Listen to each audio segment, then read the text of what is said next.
The Celestial Sisters, a Native American tale. Warpee, or the White Hawk, lived in a remote part of the forest where animals abounded. Every day he returned from the chase with a large spoil, for he was one of the most skillful and lucky hunters of his tribe. His form was like the cedar. The fire of youth beamed from his eye. There was no forest too gloomy for him to penetrate, and no track made by bird or beast of any kind which he could not readily follow. One day he had gone beyond any point which he had ever before visited. He travelled through an open wood, which enabled him to see a great distance. At length he beheld a light breaking through the foliage of the distant trees, which made him sure that he was on the borders of a prairie. It was a wide plain, covered with long blue grass, and enamelled with flowers of 1,000 lovely tints. After walking for some time without a path, musing upon the open country and enjoying the fragrant breeze, he suddenly came to a ring worn among the grass and the flowers, as if it had been made by footsteps moving lightly round and round. But it was strange, so strange as to cause the White Hawk to pause and gaze long and fixedly upon the ground. There was no path which led to this flowery circle. There was not even a crushed leaf or a broken twig, nor did he find the least trace of a footstep approaching or retiring. So, wondering, he thought he would hide himself and lie in wait to discover, if he could, what this strange circle meant. Presently he heard faint sounds of music in the air. Looking up in the direction they came from, he saw floating a small object, like a little summer cloud that approaches down from above the earth. At first it was very small, and seemed as if it could have been blown away by the first breeze that came along. But it rapidly grew as he gazed upon it, and the music every moment came clearer and more sweetly to his ear. As it neared the earth, it appeared as a basket, and it was filled with 12 sisters, of the most lovely forms and enchanting beauty. As soon as the basket touched the ground, they leaped out and began straightway to dance around the magic ring in the most joyous manner, striking a shining ball which uttered ravishing melodies, keeping time as they danced. The White Hawk, from his concealment, gazed with delight upon their graceful forms and movements. He admired them all, but he was most pleased with the youngest. He longed to be at her side, to embrace her, to call him his own, and unable to remain longer a silent admirer, he rushed out and endeavoured to seize this 12th beauty who so enchanted him. But the sisters, the moment they descried the form of a man, leapt back into the basket with the swiftness of birds and were drawn up into the sky. Lamenting his ill luck, Warpee gazed longingly upon the fairy basket as it ascended, bearing the lovely sisters from his view. "They are gone," he said, "and I shall see them no more." He returned to his solitary lodge, but found no relief to his mind. He walked abroad, but to look at the sky, which had withdrawn from his sight the only being he had ever loved, was painful to him now. The next day, selecting the same hour, the White Hawk went back to the prairie and took his station near the ring. But in order to deceive the sisters, he assumed the form of an opossum and sat among the grass as if he were there engaged in chewing the cud. He had not waited long when he saw the cloudly basket descend, and heard the same sweet music falling as before. He crept slowly towards the ring, but the instant the sisters caught sight of him, they were startled and sprang into their car. It rose a short distance, when one of the elder sisters spoke. "Perhaps," she said, "it has come to show us how the game is played by mortals." "Oh no," the youngest replied.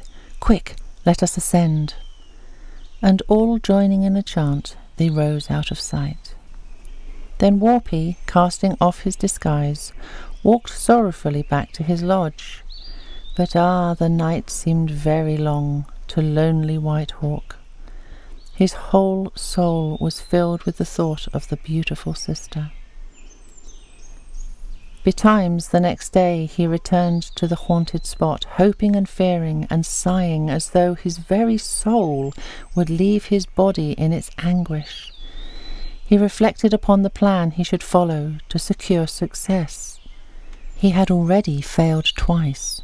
To fail a third time would be fatal. By searching, he found nearby an old stump, much covered with moss, and just then in use as the residence of a number of mice who had stopped there on a pilgrimage to some relatives on the other side of the prairie. The White Hawk was so pleased with their tiny little forms that he thought he too would be a mouse, especially as they were by no means formidable to look at, and would not be at all likely to create alarm. He accordingly brought the stump and set it near the ring. Then, without further notice, he became a mouse, and peeped and sported, and kept his sharp little eyes busy with the others. Only he did not forget to keep one eye up towards the sky, and one ear wide open in the same direction. It was not long before the sisters, at their customary hour, came down and resumed their sport. "But see," cried the youngest sister, "that stump was not there before." She ran off, frightened, towards the basket. But her sisters only smiled, and gathering round the old tree stump, struck it in jest, when out ran the mice, and among them Warpie. This was sport for the sisters, and they chased and killed them all save one, which was pursued by the 12th sister, who had decided, after all, to join in the game. As she raised a silver stick, which she held in her hand, to put an end to that, too, the form of the White Hawk arose, and he clasped his prize in his arms. The other 11 sprang to their basket and were drawn up to the skies. Delighted with his success, Warpie exerted all his skill to please his bride and win her affections. He wiped the tears from her eyes. He related his adventures in the chase. He dwelt upon the charms of life on the earth. He was constant in his attention by her side, and picking out the way for her to walk fondly by her side, and picking out the way for her to walk as he led her gently towards his lodge. He felt his heart glow with joy as he entered it, and from that moment he was one of the happiest of men. Winter and summer passed rapidly away, and as spring drew near, with its balmy gales and its many-coloured flowers, their happiness was increased by the presence of a beautiful boy in their lodge, a son with both his mother's beauty and his father's strength. What more of earthly blessing was there for them to enjoy? Warpie's wife, however, was a daughter of one of the stars, and as the scenes of earth began to pall upon her sight, she sighed to revisit her father. But she hid these feelings from her husband. She remembered the charm that would carry her up, and while White Hawk was engaged in the chase, she took occasion to construct a wicker basket, which she kept concealed. In the meantime, she collected such rarities from the earth as she thought would please her father, as well as the most dainty kinds of food. Then, on a day when all was in readiness, and Warpie absent, she went out to the charmed ring, taking with her her little son.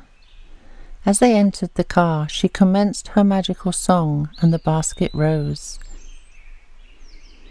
The song was sad, and of a lowly and mournful cadence.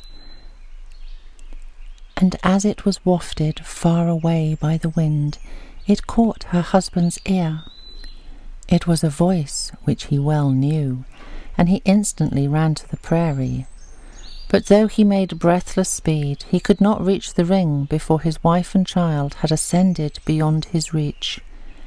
He lifted up his voice in loud appeals, but they were unavailing. The basket still went up. He watched it till it became a small speck, and finally it vanished in the sky. He then bent his head down to the ground and was miserable. Through a long winter and a long summer, Warpie bewailed his loss, but he found no relief. The beautiful spirit had come and gone, and he should see it no more. In the meantime, his wife had reached her home in the stars, and in the blissful employments of her father's house had almost forgot that she had left a husband upon the earth. But her son, as he grew up, resembled his father more and more, and every day he was restless and anxious to revisit the scene of his birth. His grandfather, perceiving this, said to his daughter, "Go, my child, take your son down to his father and ask him to come up and live with us, but tell him to bring along a specimen of each kind of bird and animal he kills in the chase."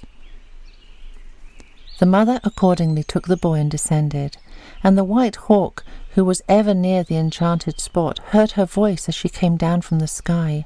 His heart beat with impatience as he saw her form and that of his son, and they were soon clasped in his arms. He heard the message of the star, and he began to hunt with the greatest activity, that he might collect the present with all dispatch. He spent whole nights as well as days in searching for every curious and beautiful animal and bird, but he only preserved a foot, a wing, or a tail of each. When all was ready, Warpie visited once more each favourite spot, the hilltop whence he had been used to see the rising sun, the stream where he had sported as a boy, the old lodge which he was to sit in no more, and last of all he came to the magic circle and gazed widely around him with tearful eyes.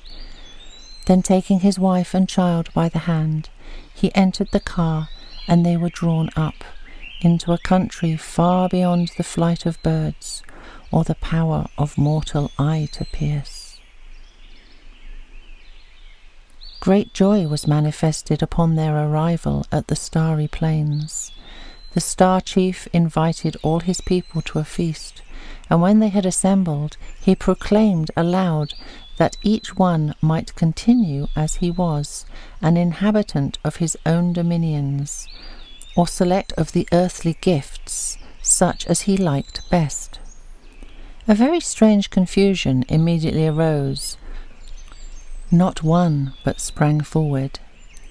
Some chose a foot, some a wing, some a tail, and some a claw. Those who selected tails or claws were changed into animals and ran off. The others assumed the form of birds and flew away. Warpie chose a white hawk's feather. His wife and son followed his example, and each one became a white hawk.